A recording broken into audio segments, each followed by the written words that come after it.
श्री शिवाय नमस्तुभ्यम। नमस्कार दोस्तों, स्वागत है आपका अपने YouTube चैनल पूजा और उपाय में। दोस्तों, इस वीडियो में आपको एकादशी के दिन जो उपाय करने हैं उन उपायों के बारे में बताने वाले हैं। पूज्य गुरुदेव पंडित प्रदीप मिश्रा जी की कथाओं से सुनकर समझकर आपको बताएंगे। ये सारे उपाय बहुत आसान से छोटे छोटे से उपाय हैं। 4 उपाय आपको बताने वाले हैं इस वीडियो में। उपाय इस प्रकार हैं। आते हैं अपने सबसे पहले उपाय पर।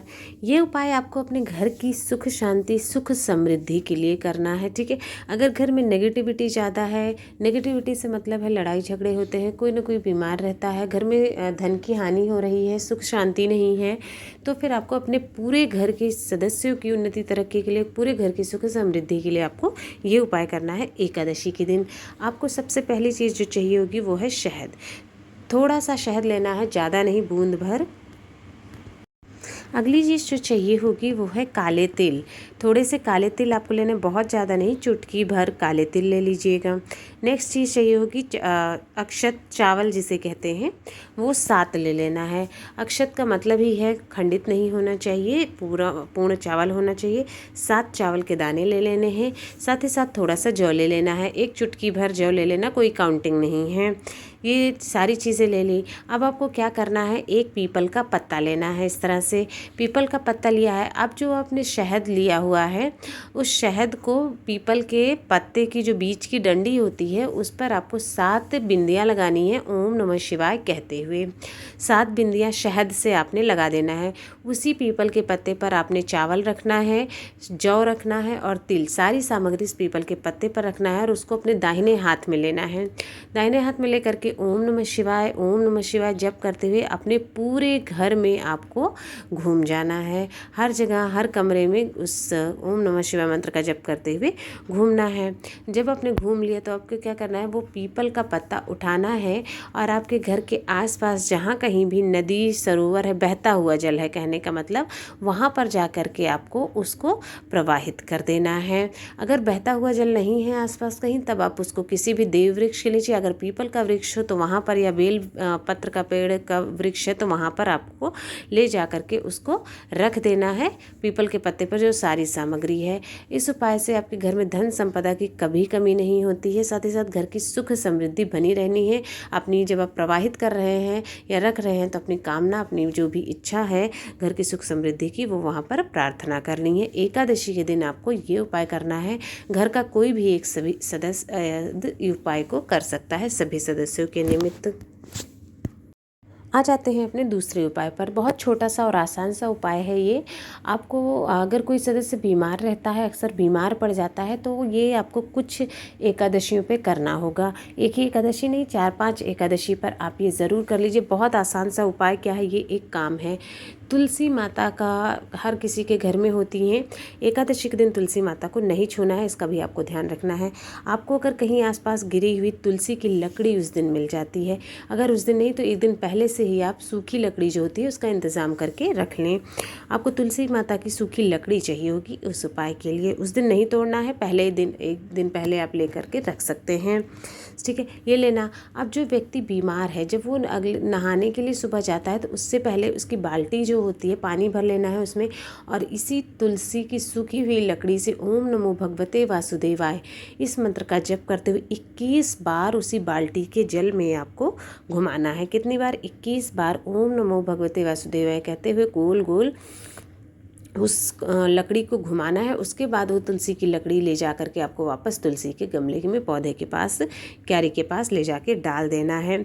कुछ एकादशी ये करके आप देखिए, उस जो भी बीमार व्यक्ति है उसके रोग में, उसकी बीमारी में आपको लाभ दिखना शुरू हो जाएगा, अंतर दिखना अपने आप शुरू हो जाएगा, दवाइयों का असर होना शुरू हो जाएगा। आ जाते हैं अपने अगले उपाय पर।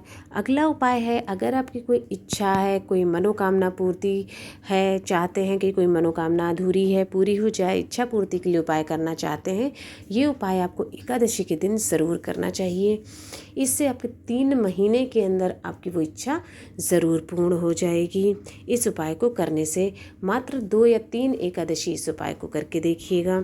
आपको लेना क्या होगा, सबसे पहले तो बेलपत्र चाहिए होंगे। कितने? 7 बेल बेलपत्र जो कि कटे फटे नहीं होने चाहिए, इस तरह से आपको 7 बेलपत्र ले लेने हैं। उसके बाद आपको लेना है 1 लोटा जल लेना है। उस जल में हो सके तो गंगा जल चाहे तो ज़्यादा डाल सकते हैं, अगर कम है तो आप 2-4 बूंद भी गंगा जल की डाल सकते हैं, पर गंगा जल ज़रूर डाल लीजिएगा। अब उसी लोटे में जिसमें आपने गंगा जल डाला है उसी में आपको 7 की 7 बेलपत्र भी डाल देनी है, रख देनी है। और ये 1 लोटा जल बेलपत्र सहित आपको लेकर के भोलेनाथ के मंदिर चले जाना है। सुबह चाहे सुबह करें, शाम चाहे शाम करें। जब आप वहाँ पहुँचते हैं तो सबसे पहले आपको नंदी बाबा के दर्शन होते हैं। आपको क्या करना है, जो 1 लोटा जल आपने लिया हुआ है, बेलपत्र है, उसको ओम नमः शिवाय कहते हुए नंदी बाबा का जो उठा हुआ पैर होता है उसके ऊपर आपको जल समर्पित करना है। ठीक है, ध्यान ये देना कि बेलपत्र ना गिरने पाए, बेलपत्र आपका लोटे में ही रहना चाहिए। सिर्फ और सिर्फ जल आपको समर्पित करना है। नंदी भगवान के उठे हुए पैर के पास आधा लोटा जल आपको समर्पित कर देना है। ये कर लिया, उसके बाद आगे आपको महादेव के शिवलिंग के पास आ जाना है। बाकी बचा हुआ जल आपको वहाँ शिवलिंग के ठीक ऊपर आपको चढ़ा देना है। और जो बेलपत्र आपने चढ़ाई हुई है वो श्री शिवाय नमस्तुभ्यम ओम नमः शिवाय कहते हुए वो बेलपत्र भी आपको उसी के ऊपर चढ़ा देना है, शिवलिंग के ऊपर चढ़ा देना। 7 की 7 बेलपत्र अपना दाहिना हाथ उसी शिवलिंग के ऊपर रखना है, नाम बोलना है, अपना गोत्र बोलना है, आपकी जो इच्छा है जिस कामना से आप ये उपाय कर रहे हैं वो मनोकामना वहाँ पर कहनी है और वापस अपने घर पे आ जाना है उस मनोकामना को भूल के। 2-3 एकादशी करके देखिए, मात्र 3 महीने के अंदर अंदर आपकी वो जो भी मनोकामना है वो पूर्ण होकर ही रहेगी। एक बार करके एकादशी के दिन ज़रूर देखिए इस उपाय को। अब आ जाते हैं अपने अगले उपाय पर। ये उपाय करना है आपको अगर आप कोई चीज़ पाना चाहते हैं। पाना चाहते हैं का मतलब है अगर आप जैसे कोई घर खरीदना चाहते हैं, संपत्ति चाहते हैं या ज़मीन खरीदना चाहते हैं, कुछ भी ऐसी चीज़ है, प्रॉपर्टी बनाना चाहते हैं, अपना व्यवसाय शुरू करना चाहते हैं या फिर कर्ज से मुक्ति चाहते हैं तो भी आप इस उपाय को कर सकते हैं। कर्ज मुक्ति के लिए भी आप ये उपाय कर सकते हैं। साथ ही साथ अगर कुछ चीज़ आपके पाना चाहते हैं, सोना चांदी जेवर गहना या कोई और चीज़ आप पाना चाहते हैं, ज़मीन जायदाद, तब आपको ये उपाय करना है उस चीज़ को पाने के लिए। आपको सबसे पहले तो लेना होगा हल्दी की गांठ। पीसी हल्दी नहीं चाहिए, 1 गांठ बस चाहिए हल्दी की, जो खड़ी हल्दी आती है उस तरह से 1 गांठ हल्दी की ले लेनी है।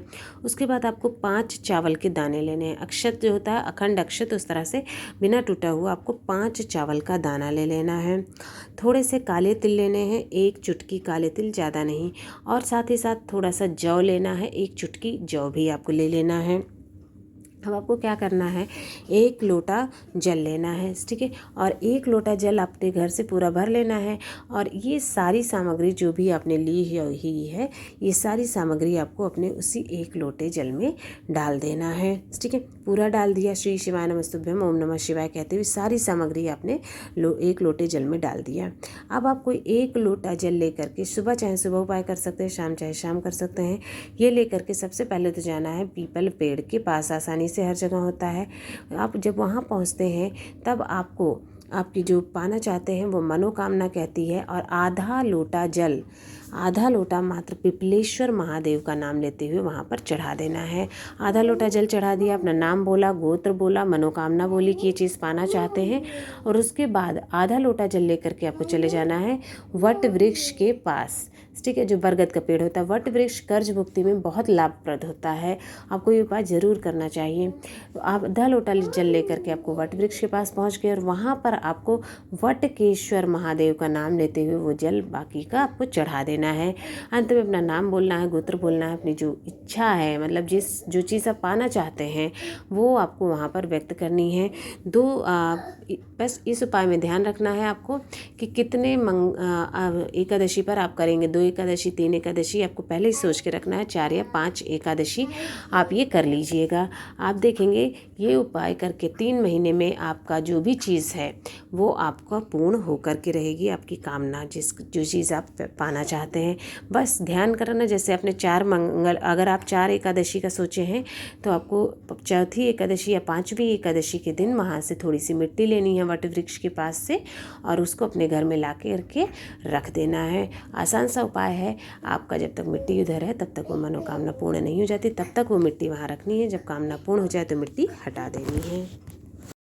दोस्तों इस वीडियो में आपको 4 उपाय बताए हैं जो कि आपको एकादशी के दिन करने हैं। जो उपाय आपकी समस्या से संबंधित है वो उपाय करके ज़रूर देखिएगा। आप सभी को मोहिनी एकादशी की बहुत बहुत शुभकामनाएं।